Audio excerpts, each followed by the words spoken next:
ভাবি, ও আমার প্রাণের ভাবি, কি করছো তুমি? আমি কতক্ষণ তোমার জন্য বসে বসে অপেক্ষা করছি তোমার সাথে একটু গল্প করব বলে। জানো ভাবি, তোমার সাথে আমি গল্প করতে না পারলে আমার কিচ্ছু ভালো লাগে না।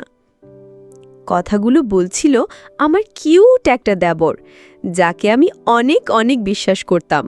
কিন্তু একদিন ঝড় বৃষ্টির দিন ছিল, আমার স্বামী ব্যবসার কাজে বাহিরে চলে গিয়েছিল। আমি আমার দেবরের সাথে বসে বসে অতীতের কিছু বিষয় নিয়ে গল্প করছিলাম। হঠাৎ আমার দেবর এমন একটা কাণ্ড করে বসল, তাতে আমি বন্ধুরা বাকিটা গল্পেই বলছি। আশা করি বন্ধুরা তোমরা আমার পুরো গল্পটি মনোযোগ সহকারে শুনবে, নিশ্চয়ই অনেক মজা পাবে। তো তাহলে চলো বন্ধুরা, আর কথা না বাড়িয়ে মূল গল্পে চলে যাই। বন্ধুরা, আমার নাম মুক্তা ফরাইজি। আমি বাংলাদেশের একজন মেয়ে। আমার জীবন ছিল রঙিন, হাসি খুশি এবং স্বপ্নে ভরা। আমার হাসি মুখ আর সহজ সরল কথাবার্তার জন্য গ্রামের সবাই আমাকে পছন্দ করত। আমি সবার সঙ্গে খোলা মনে কথা বলতাম এবং মানুষের কথা সহজেই বিশ্বাস করতাম। এই স্বভাবের জন্য অনেকে আমাকে ভালোবাসত, তবে কেউ কেউ মনে করত আমি একটু বেশিই সরল। তবুও আমি সবসময় নিজের মতো থাকতে পছন্দ করতাম। আমার জীবনের এই হাসি খুশি দিনগুলো আরও রঙিন হয়ে উঠল যখন আমার বিয়ে হলো সাব্বিরের সঙ্গে। সাব্বির আমার জীবনের এক নতুন অধ্যায়ের শুরু। সে শহরে ব্যবসা করে, মানুষ হিসেবে খুবই শান্ত এবং দায়িত্বশীল। তার সদয় ব্যবহার এবং হাসি আমাকে সবসময় আকর্ষণ করত। বিয়ের পর আমি তার বাড়িতে এলাম, যেখানে আমি আমার দেবর আরিয়ানের সঙ্গে পরিচিত হলাম। আরিয়ান বয়সে আমার থেকে ছোট এবং তার স্বভাব ছিল খুবই প্রাণবন্ত। সেই সবসময় আমার সঙ্গে গল্প করতে চাইত এবং আমার কাছাকাছি সময় কাটাতে পছন্দ করত। প্রথম প্রথম আমি ভেবেছিলাম এটা হয়তো তার স্বাভাবিক বন্ধুত্বপূর্ণ আচরণ। সে বয়সে ছোট, তাই হয়তো আমাকে বড় বোনের মতো দেখে।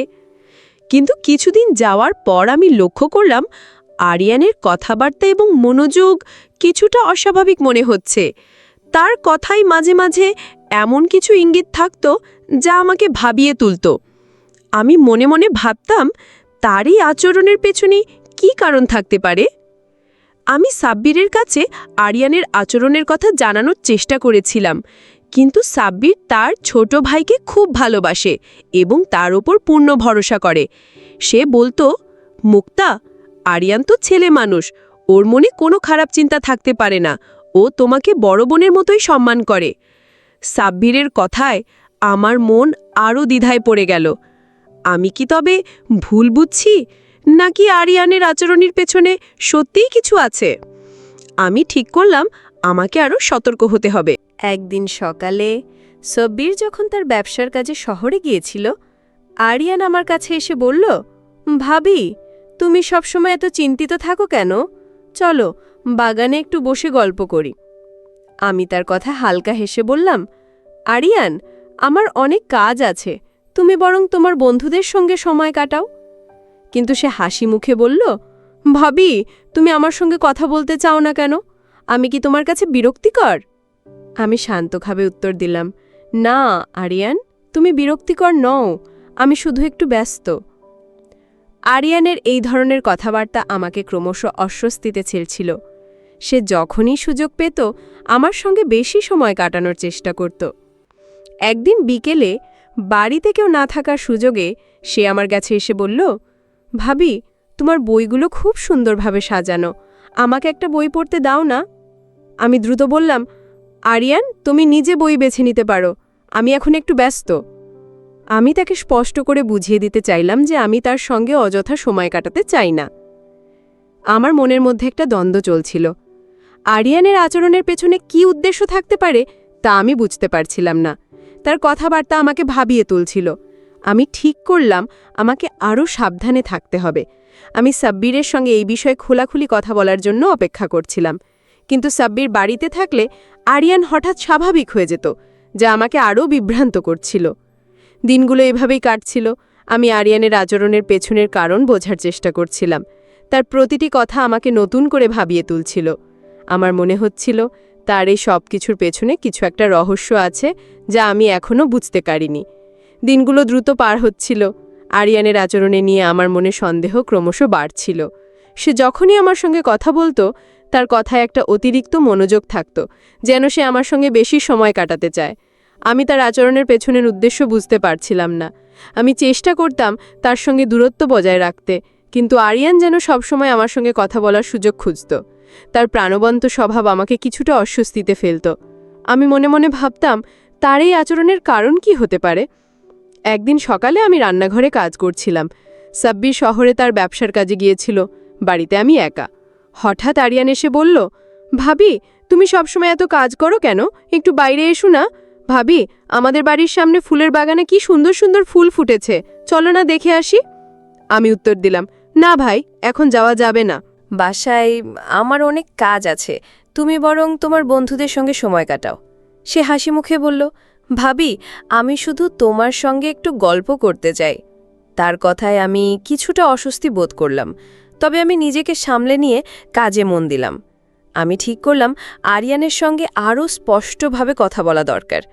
সেদিন বিকেলে সে আবার আমার কাছে এলো এবং বলল, ভাবি, তুমি কি আমার সঙ্গে গল্প করতে চাও না? আমি শান্ত কিন্তু দ্রুত কণ্ঠে বললাম, আরিয়ান, আমি তোমার ভাবি, আমার অনেক দায়িত্ব আছে, তাই আমি সবসময় গল্প করার সময় পাই না। তুমি তোমার পড়াশোনা বা বন্ধুদের সঙ্গে সময় কাটাও। আরিয়ান কিছুটা থতমত খেয়ে বলল, ভাবি, আমি শুধু তোমার সঙ্গে বন্ধুত্ব করতে চাই, তুমি আমাকে ভুল বুঝছ। তার কথায় আমি চুপ করে রইলাম, কিন্তু আমার মন শান্ত হলো না। আমি সাব্বিরের কাছে এই বিষয়ে আবারও কথা বলার চেষ্টা করলাম। এক সন্ধ্যায় সাব্বির বাড়ি ফিরলে আমি তাকে বললাম, সাব্বির, আরিয়ানের আচরণ আমাকে কিছুটা অস্বস্তিতে ফেলে। সে সবসময় আমার সঙ্গে বেশি সময় কাটাতে চায়। সাব্বির হেসে বলল, মুক্তা, তুমি অনেক বেশি ভাবছ। আরিয়ান তো ছেলে মানুষ, ও শুধু তোমাকে বড় বোনের মতো দেখে। ওর মনে কোনো খারাপ উদ্দেশ্য নেই। সাব্বিরের কথায় আমার মন আরও ভারী হয়ে গেল। আমি ভাবলাম, আমি কি সত্যি ভুল বুঝছি? একদিন দুপুরে আমি আমার ঘরে বসে বই পড়ছিলাম। আরিয়ান এসে বলল, ভাবি, তুমি কি বই পড়ছ? আমাকে একটা বইয়ের নাম সাজেস্ট করো না। আমি ভ্রু কুঁচকে তার দিকে তাকালাম। আমি বললাম, আরিয়ান, তুমি লাইব্রেরি থেকে নিজে বই বেছে নিতে পারো, আমি এখন একটু ব্যস্ত। সে হাসি মুখে বলল, ভাবি, তুমি সবসময় আমাকে এড়িয়ে চলো, আমি তো শুধু তোমার সঙ্গে কথা বলতে চাই। আমি দৃঢ়ভাবে বললাম, আরিয়ান, আমার অনেক কাজ আছে, তুমি অন্য কিছুতে মন দাও। আরিয়ানের এই ধরনের আচরণ আমাকে দিন দিন আরও বিভ্রান্ত করছিল। আমি বুঝতে পারছিলাম না তার মনে আসলে কি চলছে। তার কথাবার্তা আমাকে ভাবিয়ে তুলছিল। আমি মনে মনে ঠিক করলাম আমাকে তার সঙ্গে আরও দূরত্ব বজায় রাখতে হবে। এক সন্ধ্যায় আমি বারান্দায় বসেছিলাম। আরিয়ান এসে বলল, ভাবি, তুমি জানো, আমি ছোটবেলায় গল্পের বই পড়তে ভালোবাসতাম। তুমি কি কখনো গল্পের বই পড়ো? আমি শান্তভাবে বললাম, আরিয়ান, আমি মাঝে মাঝে পড়ি। তুমি বরং তোমার বন্ধুদের সঙ্গে এসব নিয়ে গল্প করো। সে হাসল, কিন্তু আমি তার কথার পেছনে কিছু একটা ইঙ্গিত খুঁজে পেলাম। আমার মনের মধ্যে একটা দ্বন্দ্ব চলছিল। আরিয়ানের আচরণ আমাকে ক্রমশ সন্দেহের গভীরে ডুবিয়ে দিচ্ছিল। আমি বুঝতে পারছিলাম না তার এই কথাবার্তার পেছনে কী উদ্দেশ্য থাকতে পারে। আমি ঠিক করলাম আমাকে তার সঙ্গে আরও স্পষ্টভাবে কথা বলতে হবে। আমি সাব্বিরের জন্য অপেক্ষা করছিলাম, যাতে তার সঙ্গে এই বিষয়ে খোলাখুলি আলোচনা করতে পারি। আমার মনে শান্তি ছিল না। আমার মনের অস্থিরতা দিন দিন বাড়ছিল। আরিয়ানের আচরণ আমাকে ক্রমশ অস্বস্তির মধ্যে ডুবিয়ে দিচ্ছিল। তার অতিরিক্ত মনোযোগ এবং আমার সঙ্গে কথা বলার প্রচেষ্টা আমাকে প্রশ্নের মুখে দাঁড় করিয়ে দিচ্ছিল। আমি চেষ্টা করছিলাম তার সঙ্গে দূরত্ব বজায় রাখতে, কিন্তু আরিয়ান যেন আমার প্রতিটি প্রচেষ্টাকে ব্যর্থ করে দিচ্ছিল। আমি ঠিক করলাম আমাকে তার সঙ্গে আরও স্পষ্টভাবে কথা বলতে হবে। কিন্তু তার আগে আমার মনে সন্দেহ আরও বেড়ে গেল একটি ঘটনার পর। একদিন দুপুরে আমি বাড়ির উঠোনে কাজ করছিলাম। আরিয়ান এসে বলল, ভাবি, তুমি সবসময় এত কাজ করো কেন? একটু বসে গল্প করবে না? আমি শান্তভাবে উত্তর দিলাম, আরিয়ান, আমি এসব কাজ নিজেই করতে পারি, তুমি বরং তোমার পড়াশোনায় মন দাও। সে হাসি মুখে বলল, ভাবি, আমি তো শুধু তোমার সঙ্গে একটু সময় কাটাতে চাই। তার কথায় আমি কিছুটা অস্বস্তি বোধ করলাম এবং দ্রুত কাজ শেষ করে ঘরে চলে গেলাম। আমি সাব্বিরের ফিরে আসার অপেক্ষায় ছিলাম। এক সন্ধ্যায় সাব্বির বাড়িতে ফিরল। রাতে খাওয়ার পর যখন আমরা আমাদের ঘরে ছিলাম, আমি বললাম, সাব্বির, আমি আরিয়ানের ব্যাপারে কথা বলতে চাই। ওর আচরণ আমাকে অস্বস্তিতে ফেলে। সে সবসময় আমার সঙ্গে বেশি সময় কাটাতে চায়। সাব্বির হেসে বলল, মুক্তা, তুমি বেশি ভাবছ। আরিয়ান তো ছেলে মানুষ, ও শুধু তোমাকে বড় বোনের মতো দেখে। তার কথায় আমার মন ভারী হয়ে গেল। আমি ভাবলাম, আমি কি সত্যি ভুল বুঝছি? কিন্তু আমার সন্দেহ কমছিল না। আরিয়ানের প্রতিটি কথা আমাকে ভাবিয়ে তুলছিল। একদিন সকালে আমি বাড়ির ছাদে গিয়েছিলাম কিছু কাজ করতে। আরিয়ান এসে বলল, ভাবি, ছাদে এত সকালে কি করছো? একটু গল্প করবে না? আমি দৃঢ় কণ্ঠে বললাম, আরিয়ান, আমি ব্যস্ত, তুমি তোমার বন্ধুদের সঙ্গে সময় কাটাও। সে একটু থমকে গিয়ে বলল, ভাবি, তুমি আমাকে কেন এত এড়িয়ে চলো? আমি তো শুধু বন্ধুত্ব করতে চাই। আমি তার কথার উত্তর না দিয়ে কাজে মন দিলাম। একদিন বিকেলে বাড়িতে কেউ ছিল না। আমি আমার ঘরে বসে বই পড়ছিলাম। আরিয়ান এসে বলল, ভাবি, তুমি কি বই পড়ছ? আমাকে একটা ভালো বইয়ের নাম বলো না। আমি বই থেকে চোখ না তুলে বললাম, আরিয়ান, তুমি নিজে বই বেছে নিতে পারো, আমি এখন ব্যস্ত। সে হাসি মুখে বলল, ভাবি, তুমি আমাকে সবসময় এড়িয়ে চলো, আমি কি তোমার কাছে বিরক্তিকর? আমি শান্তভাবে বললাম, আরিয়ান, আমার অনেক কাজ আছে, তুমি অন্য কিছুতে মন দাও। আরিয়ানের এই আচরণ আমাকে আরও অস্থির করে তুলছিল। আমি বুঝতে পারছিলাম না তার মনে আসলে কি চলছে। আমি ঠিক করলাম আমাকে তার সঙ্গে আরও স্পষ্টভাবে কথা বলতে হবে। একদিন সকালে যখন বাড়িতে কেউ ছিল না, আমি তাকে ডেকে বললাম, আরিয়ান, তুমি আমার সঙ্গে এত বেশি কথা বলতে চাও কেন? আমি তোমার ভাবি, আমার দায়িত্ব আছে। তুমি আমার সঙ্গে দূরত্ব বজায় রাখো। সে হেসে বলল, ভাবি, তুমি বেশি গম্ভীর হয়ে যাচ্ছ। আমি তো শুধু তোমার সঙ্গে গল্প করতে চাই। তার কথায় আমার সন্দেহ আরও বেড়ে গেল। আমি আবারও সাব্বিরের কাছে কথা বলার চেষ্টা করলাম।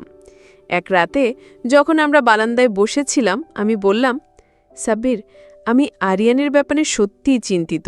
ওর আচরণ আমাকে অস্বস্তিতে ফেলে। সাব্বির একটু বিরক্ত হয়ে বলল, মুক্তা, তুমি কেন ওকে নিয়ে এত ভাবো? আরিয়ান আমার ভাই, ওর মনে কোনো খারাপ উদ্দেশ্য নেই। তার কথায় আমি চুপ করে গেলাম। আমার মনের মধ্যে একটা ঝড় চলছিল। আরিয়ানের আচরণের পেছনে আসল সত্যটা কি তা আমি বুঝতে পারছিলাম না। আমি ঠিক করলাম আমাকে আরও সতর্ক থাকতে হবে। আমি তার সঙ্গে দূরত্ব বজায় রাখার চেষ্টা করছিলাম, কিন্তু সে যেন আমার প্রচেষ্টাকে চ্যালেঞ্জ হিসেবে নিচ্ছিল। আরিয়ানের আচরণ আমার মনের শান্তি কেড়ে নিচ্ছিল। তার অতিরিক্ত মনোযোগ আমাকে বারবার অস্বস্তিতে ফেলছিল। আমি চেষ্টা করছিলাম তার সঙ্গে দূরত্ব বজায় রাখতে, কিন্তু সে যেন আমার প্রতিটি প্রচেষ্টাকে ব্যর্থ করে দিচ্ছিল। আমি সাব্বিরের কাছে বারবার কথা বলার চেষ্টা করেছি, কিন্তু সে তার ভাইয়ের প্রতি অগাধ বিশ্বাসের কারণে আমার কথা গুরুত্বের সঙ্গে নিচ্ছিল না। আমার মনে হচ্ছিল যেন আমি একাই সন্দেহের মধ্যে আটকা পড়েছি। একদিন সকালে আমি বাড়ির কাজে ব্যস্ত ছিলাম। আরিয়ান এসে বলল, ভাবি, তুমি সবসময় এত কাজ করো কেন? একটু বসে গল্প করবে না? আমি শান্তভাবে উত্তর দিলাম, আরিয়ান, আমার অনেক কাজ আছে, তুমি বরং তোমার বন্ধুদের সঙ্গে সময় কাটাও। সে হেসে মুখে বলল, ভাবি, আমি তো শুধু তোমার সঙ্গে একটু সময় কাটাতে চাই। আমি কিছুটা অস্বস্তি বোধ করলাম এবং দ্রুত কাজে মন দিলাম। আমি ঠিক করলাম আরিয়ানের সঙ্গে আরও স্পষ্টভাবে কথা বলতে হবে। এক বিকেলে যখন বাড়িতে কেউ ছিল না, আমি তাকে ডেকে বললাম, আরিয়ান, আমি তোমার ভাবি, আমার সঙ্গে একটু বেশি কথা বলার চেষ্টা কেন করো? এটা আমাকে অস্বস্তিতে ফেলে। সে একটু থমকে গিয়ে বলল, ভাবি, তুমি আমাকে ভুল বুঝছো। আমি তো শুধু তোমার সঙ্গে বন্ধুত্ব করতে চাই, তুমি আমার পরিবার। তার কথায় আমি কিছুটা বিভ্রান্ত হলাম, কিন্তু আমার মন তখনও শান্ত হলো না। একদিন দুপুরে আমি বাড়ির উঠোনে ফুলের গাছে পাড়ি দিচ্ছিলাম। আরিয়ান এসে বলল, ভাবি, তুমি ফুলের এত যত্ন নাও, খুব সুন্দর লাগে। আমি কি তোমাকে সাহায্য করতে পারি? আমি বললাম, আরিয়ান, আমি এই কাজ নিজেই করতে পারি, তুমি অন্য কিছুতে মন দাও। সে হাসি মুখে বলল, ভাবি, আমি তো শুধু তোমার সঙ্গে সময় কাটাতে চাই। আমি তার কথার উত্তর না দিয়ে কাজে মন দিলাম। আমি সাব্বিরের কাছে আবারও কথা বলার চেষ্টা করলাম। এক সন্ধ্যায় যখন আমরা বারান্দায় বসেছিলাম, আমি বললাম, সাব্বির, আরিয়ানের আচরণ আমাকে সত্যিই অস্বস্তিতে ফেলে। ও সবসময় আমার সঙ্গে বেশি সময় কাটাতে চায়। সাব্বির একটু বিরক্ত হয়ে বলল, মুক্তা, তুমি কেন ওকে নিয়ে এত ভাবো? আরিয়ান আমার ভাই, ওর মনে কোনো খারাপ উদ্দেশ্য নেই। তার কথায় আমি চুপ করে গেলাম, কিন্তু আমার মনের অস্থিরতা কমল না। একদিন সকালে আমি রান্নাঘরে কাজ করছিলাম। আরিয়ান এসে বলল, ভাবি, তুমি এত ভালো রান্না করো, আমি কি তোমার কাছ থেকে কিছু শিখতে পারি? আমি দৃঢ় কণ্ঠে বললাম, আরিয়ান, তুমি তোমার পড়াশোনা বা অন্য কাজে মন দাও, আমি এখন ব্যস্ত। সে হাসি মুখে বলল, ভাবি, তুমি আমাকে কিছু শিখতে দেবে না? আমি তো শুধু তোমার সঙ্গে একটু গল্প করতে চাই। আমি তার কথার উত্তর না দিয়ে কাজে মন দিলাম। আমি ঠিক করলাম আরিয়ানের সঙ্গে আরও স্পষ্টভাবে কথা বলতে হবে। একদিন বিকেলে যখন বাড়িতে কেউ ছিল না, আমি তাকে ডেকে বললাম, আরিয়ান, তুমি আমার সঙ্গে এত বেশি কথা বলার চেষ্টা কেন করো? আমি তোমার ভাবি, আমার সাথে কথা বলার সময় অবশ্যই তোমার শালীনতা বজায় রাখা উচিত। সে হেসে বলল, ভাবি, তুমি বেশি গম্ভীর হয়ে যাচ্ছ। আমি তো শুধু তোমার সঙ্গে বড় বোন প্লাস বন্ধুর মতো মনে করি। তার কথায় আমার সন্দেহ আরও বেড়ে গেল। আরিয়ানের ভাব নমুনা আমাকে দিন দিন আরও বিভ্রান্ত করছিল। তার অতিরিক্ত মনোযোগ এবং আমার সঙ্গে বারবার কথা বলার চেষ্টা আমার মনে সন্দেহ তৈরি করছিল। আমি চেষ্টা করছিলাম তার সঙ্গে দূরত্ব বজায় রাখতে, কিন্তু সে যেন আমার প্রতিটি প্রচেষ্টাকে ব্যর্থ করে দিচ্ছিল। আমি সাব্বিরের কাছে বারবার কথা বলার চেষ্টা করেছি, কিন্তু তার ভাইয়ের প্রতি অগাধ বিশ্বাস আমার কথাকে গুরুত্ব দেয়নি। আমি ঠিক করলাম আমাকে নিজেই এই রহস্যের জট খুলতে হবে। একদিন সকালে আমি বাড়ির কাজে ব্যস্ত ছিলাম। আরিয়ান এসে বলল, ভাবি, তুমি সবসময় এত কাজ করো, একটু বসে গল্প করবে না? আমি শান্তভাবে উত্তর দিলাম, আরিয়ান, আমার অনেক কাজ আছে, তুমি বরং তোমার পড়াশোনায় মন দাও। সে হাসি মুখে বলল, ভাবি, আমি তো শুধু তোমার সঙ্গে একটু সময় কাটাতে চাই। আমি কিছুটা অস্বস্তি বোধ করলাম এবং দ্রুত কাজে মন দিলাম। আমি ঠিক করলাম আরিয়ানের আচরণের পেছনের সত্যটা জানার জন্য আমাকে আরও সতর্ক হতে হবে। এক বিকেলে যখন বাড়িতে কেউ ছিল না, আমি তাকে ডেকে বললাম, আরিয়ান, তুমি আমার সঙ্গে এত বেশি কথা বলার চেষ্টা কেন করো? আমি তোমার ভাবি, এটা আমাকে অস্বস্তিতে ফেলে। সে একটু থমকে গিয়ে বলল, ভাবি, তুমি আমাকে ভুল বুঝছ। আমি তো শুধু তোমার সঙ্গে বন্ধুত্ব করতে চাই, তুমি আমার পরিবার। তার কথায় আমি কিছুটা বিভ্রান্ত হলাম, কিন্তু আমার মন তখনও শান্ত হল না। একদিন দুপুরে আমি বাড়ির উঠোনে বসেছিলাম। আরিয়ান এসে বলল, ভাবি, তুমি বাগানে এত যত্ন নাও, খুব সুন্দর লাগে। আমি কি তোমাকে সাহায্য করতে পারি? আমি বললাম, আরিয়ান, আমি এই কাজ নিজেই করতে পারি, তুমি অন্য কিছুতে মন দাও। সে হাসি মুখে বলল, ভাবি, আমি তো শুধু তোমার সঙ্গে একটু সময় কাটাতে চাই। আমি তার কথার উত্তর না দিয়ে কাজে মন দিলাম। আমি চেষ্টা করছিলাম তার সঙ্গে দূরত্ব বজায় রাখতে, কিন্তু সে যেন আমার প্রতিটি প্রচেষ্টাকে ব্যর্থ করে দিচ্ছিল। সাব্বিরের কাছে কথা বলেও কোনো লাভ হচ্ছিল না, কারণ সে তার ভাইয়ের প্রতি অগাধ বিশ্বাস রাখত।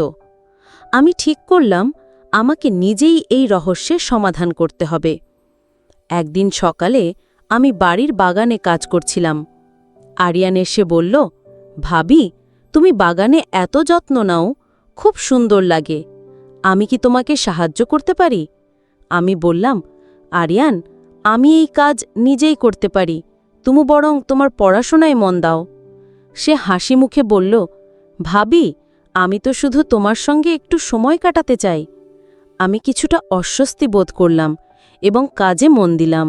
আমি ঠিক করলাম আরিয়ানের সঙ্গে আরও স্পষ্টভাবে কথা বলতে হবে। এক বিকেলে যখন বাড়িতে কেউ ছিল না, আমি তাকে ডেকে বললাম, আরিয়ান, তুমি আমার সঙ্গে এত বেশি কথা বলার চেষ্টা কেন করো? আমি তোমার ভাবি, এটা আমাকে অস্বস্তিতে ফেলে। সে একটু থমকে গিয়ে বলল, ভাবি, তুমি আমাকে ভুল বুঝছ। আমি তো শুধু তোমার সঙ্গে বন্ধুত্ব করতে চাই, তুমি আমার পরিবার। তার কথায় আমি কিছুটা বিভ্রান্ত হলাম, কিন্তু আমার মন তখনও শান্ত হল না। একদিন বিকেলে আমি আমার ঘরে বসে একটা বই পড়ছিলাম। আরিয়ান এসে বলল, ভাবি, তুমি কি বই পড়ছ? আমাকে একটা ভালো বইয়ের নাম বলো না। আমি বই থেকে চোখ না তুলে বললাম, আরিয়ান, আমি ব্যস্ত, তুমি নিজে বই বেছে নাও। সে হাসি মুখে বলল, ভাবি, তুমি আমাকে কেন এত এড়িয়ে চলো? আমি তো শুধু তোমার সঙ্গে গল্প করতে চাই। আমি শান্তভাবে বললাম, আরিয়ান, আমার অনেক কাজ আছে, তুমি অন্য কিছুতে মন দাও। আমি ঠিক করলাম আরিয়ানের আচরণের পেছনের সত্য জানার জন্য আমাকে আরও সতর্ক হতে হবে। একদিন সন্ধ্যায় যখন বাড়িতে কেউ ছিল না, আমি তাকে ডেকে বললাম, আরিয়ান, তুমি আমার সঙ্গে এত বেশি কথা বলার চেষ্টা কেন করো? আমি তোমার ভাবি, আমার দায়িত্ব আছে, তুমি দূরত্ব বজায় রাখো। সে হেসে বলল, ভাবি, তুমি বেশি গম্ভীর হয়ে যাচ্ছ, আমি তো শুধু তোমার সঙ্গে বন্ধুত্ব করতে চাই। তার কথায় আমার সন্দেহ আরও বেড়ে গেল। একদিন দুপুরে আমি রান্নাঘরে কাজ করছিলাম। আরিয়ান এসে বলল, ভাবি, তুমি এত ভালো রান্না করো, আমি কি তোমার কাছ থেকে কিছু শিখতে পারি? আমি দৃঢ় কণ্ঠে বললাম, আরিয়ান, তুমি তোমার পড়াশোনা বা অন্য কাজে মন দাও, আমি এখন ব্যস্ত। সে হাসি মুখে বলল, ভাবি, তুমি আমাকে কিছু শিখতে দেবে না? আমি তো শুধু তোমার সঙ্গে গল্প করতে চাই। আমি তার কথার উত্তর না দিয়ে কাজে মন দিলাম। আমি সাব্বিরের কাছে আবারও কথা বলার চেষ্টা করলাম। এক রাতে যখন আমরা বারান্দায় বসেছিলাম, আমি বললাম, সাব্বির, আমি আরিয়ানের ব্যাপারে সত্যিই চিন্তিত, ওর আচরণ আমাকে অস্বস্তিতে ফেলে। সাব্বির একটু বিরক্ত হয়ে বলল, মুক্তা, তুমি কেন ওকে নিয়ে এত ভাবো? আরিয়ান আমার ভাই, ওর মনে কোনো খারাপ উদ্দেশ্য নেই। তার কথায় আমি চুপ করে গেলাম, কিন্তু আমার মন শান্ত হলো না। আমি বুঝতে পারছিলাম না তার এই কথাবার্তার পেছনে আসল উদ্দেশ্য কি। আমি ঠিক করলাম আমাকে আরও সতর্ক হতে হবে। আমি তার সঙ্গে দূরত্ব বজায় রাখার চেষ্টা করছিলাম, কিন্তু সেই যেন আমার প্রতিটি প্রচেষ্টাকে চ্যালেঞ্জ হিসেবে নিচ্ছিল। আরিয়ানের আচরণ আমার মনের শান্তি কেড়ে নিয়েছিল। তার অতিরিক্ত মনোযোগ এবং আমার সঙ্গে বারবার কথা বলার চেষ্টা আমাকে ক্রমশ অস্থির করে তুলছিল। আমি তাকে বারবার এড়িয়ে চলার চেষ্টা করেছি, কিন্তু সে যেন আমার প্রতিটি প্রচেষ্টাকে ব্যর্থ করে দিচ্ছিল। সাব্বিরের কাছে কথা বলেও কোনো লাভ হয়নি, কারণ সে তার ভাইয়ের প্রতি অগাধ বিশ্বাস রাখত। আমি ঠিক করলাম আমাকে নিজেই আরিয়ানের আচরণের পেছনে সত্য বের করতে হবে।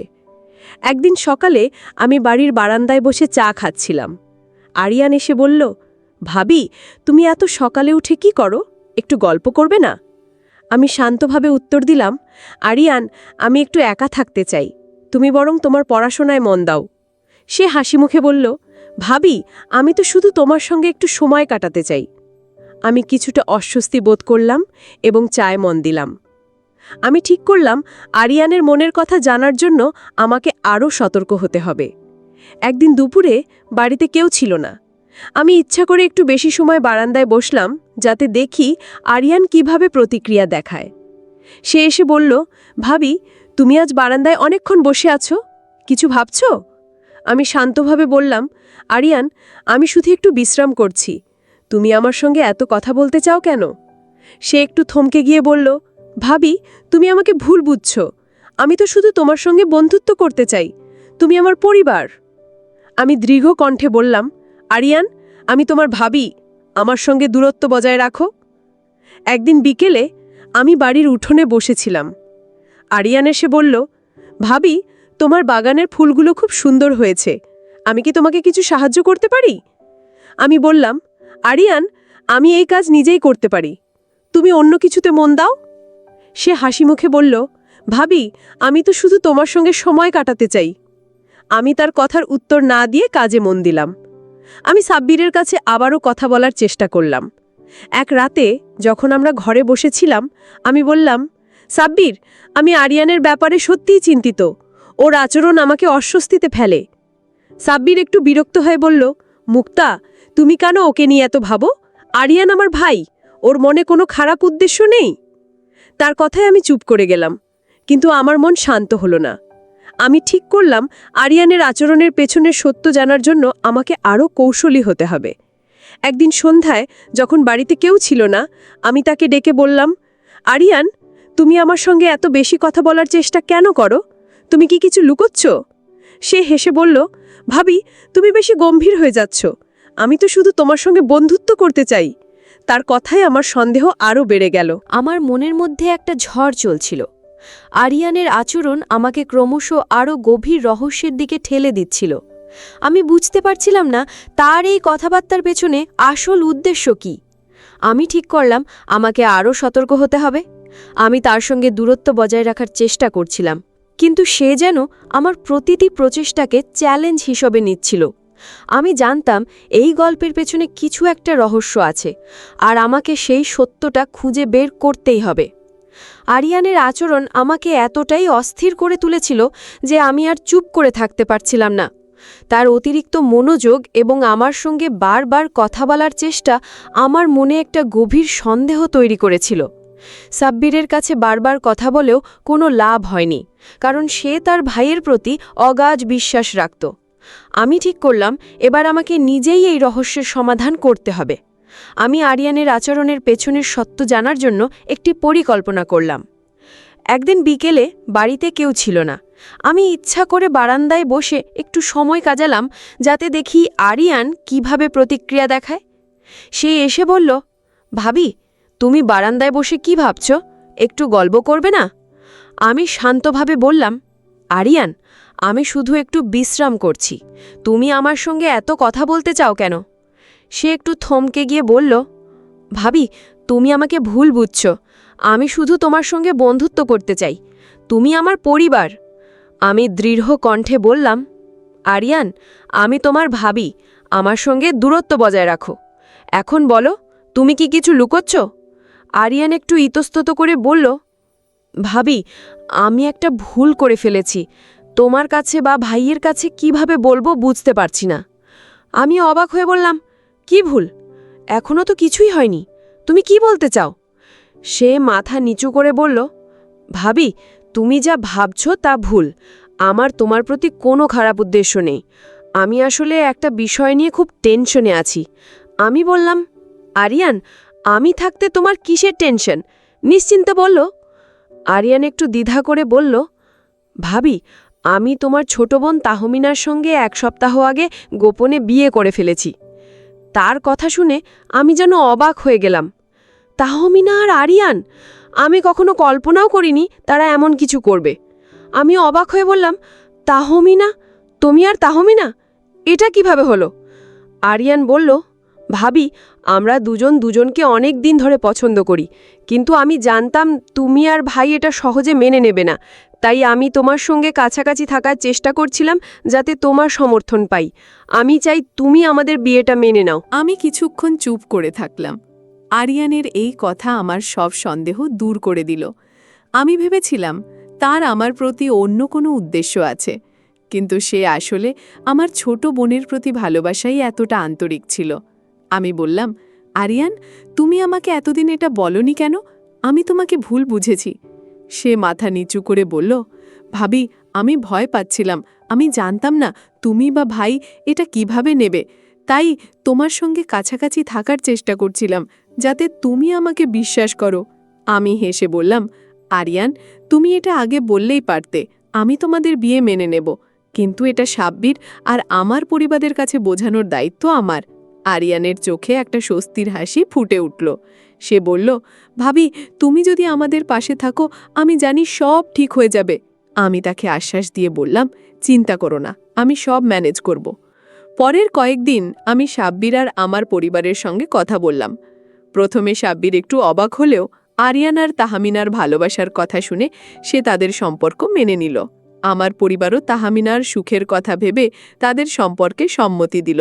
আমি আরিয়ান আর তাহমিনার জন্য একটি সুন্দর পারিবারিক অনুষ্ঠানের মাধ্যমে তাদের বিয়ে পুনরায় আয়োজন করলাম। সবাই মিলে তাদের নতুন জীবনের শুভকামনা জানালাম। অনেক সময় আমরা আমাদের কাছের মানুষদের ভুল বুঝে তাদের আচরণের পেছনে আমরা নানা সন্দেহ তৈরি করি, কিন্তু সত্যটা হয়তো একেবারে ভিন্ন। আরিয়ানের আচরণ আমাকে প্রথমে ভুল বুঝিয়েছিল, কিন্তু শেষে আমি বুঝতে পেরেছি তার মনে কোনো খারাপ উদ্দেশ্য ছিল না। সে শুধু তার ভালোবাসার মানুষকে কাছে পাওয়ার জন্য আমার সমর্থন চাইছিল। তাই আমাদের সব সময় ধৈর্য ধরে সত্যটা জানার চেষ্টা উচিত, কারণ ভুল বোঝাবুঝি আমাদের সম্পর্কগুলোকে নষ্ট করে দেয়, এমনকি বিপদগামীও করে তোলে। বন্ধুরা, আমার গল্পটি যদি তোমাদের ভালো লাগে তাহলে লাইক, শেয়ার এবং সাবস্ক্রাইব করে পাশে থেকো। আর তোমরা এতক্ষণ ধৈর্য ধরে গল্পটি শোনার জন্য তোমাদের সবাইকে অসংখ্য ধন্যবাদ।